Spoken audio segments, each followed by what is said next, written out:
Well, hello everyone. Bart Vatswavik here, Volair Sim. I hope you all had a very happy Christmas.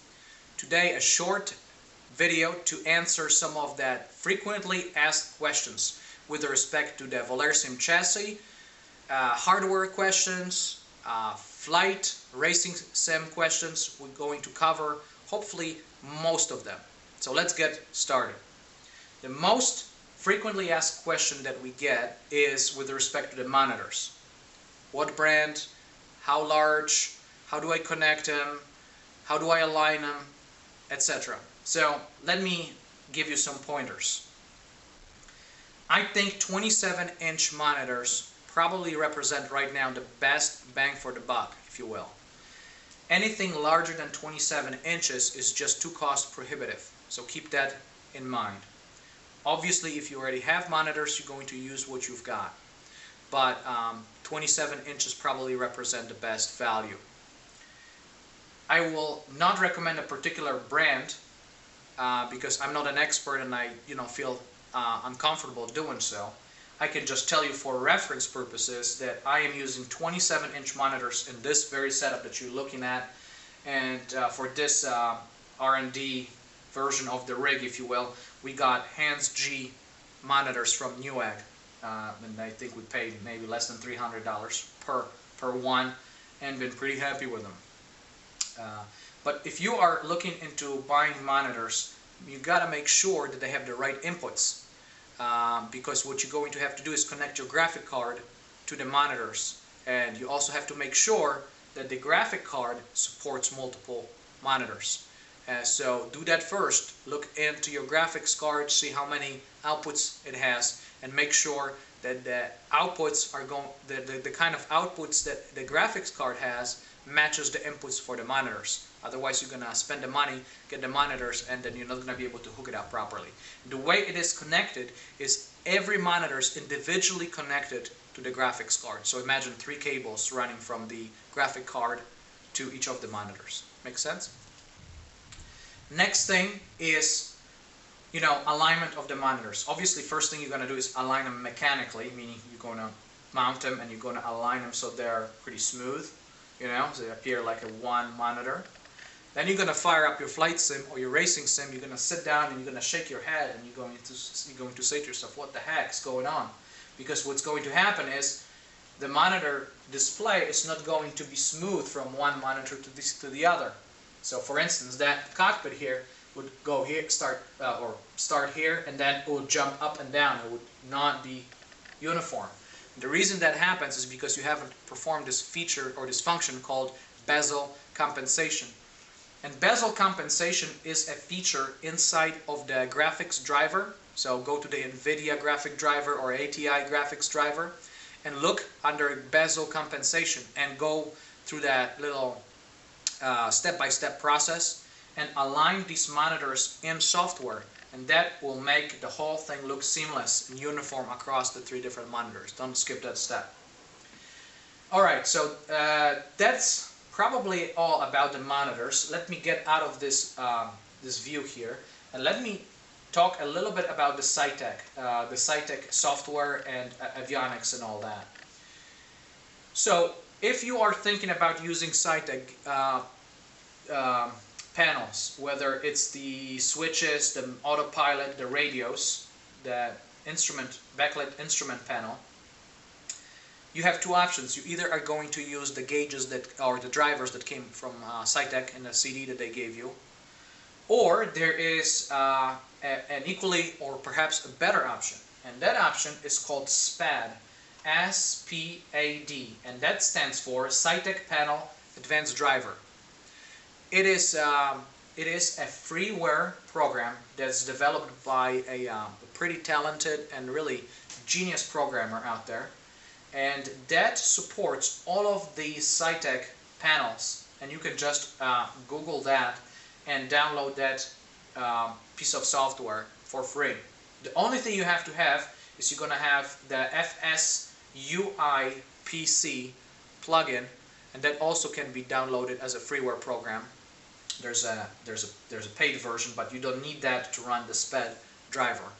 I have probably 30 hours using the SPAD, and I am very, very happy. It's bug-free, it's easy to configure, it's easy to set up, it works great. I'm very happy with it. So, wanted to pass it along. Hopefully you'll find it useful. So, that's that about the SciTech. Next question that we get is with respect to the rudder pedals. How much space do I have for different brands of rudder pedal? How do I mount them, and will they fit or will they not fit?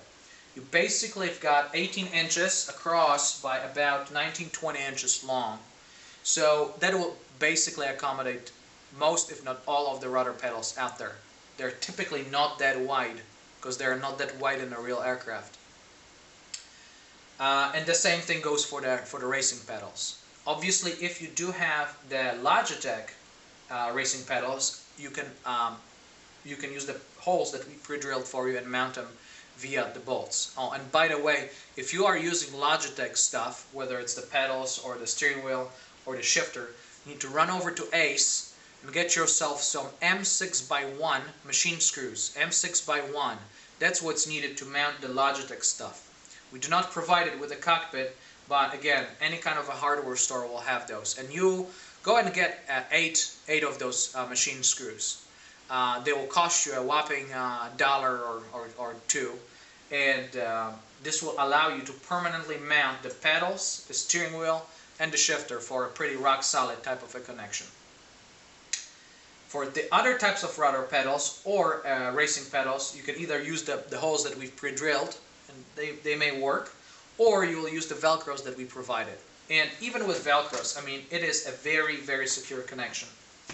And some pedals don't have the permanent mounting anyway, so you have to use Velcros. Otherwise, it's just you're not going to be able to mount them. And I can just tell you that it works just as well. So that's that about the rudder pedals. About the side mounts here. One thing that I wanted to let everybody know is the profile here is about 8 inches across by 9 inches long. So this is a pretty large surface that will allow you to mount really anything that you want as far as the joysticks or HOTAS or whatever. We could not have pre-drilled it for everything that's out there because this thing would look like a piece of Swiss cheese.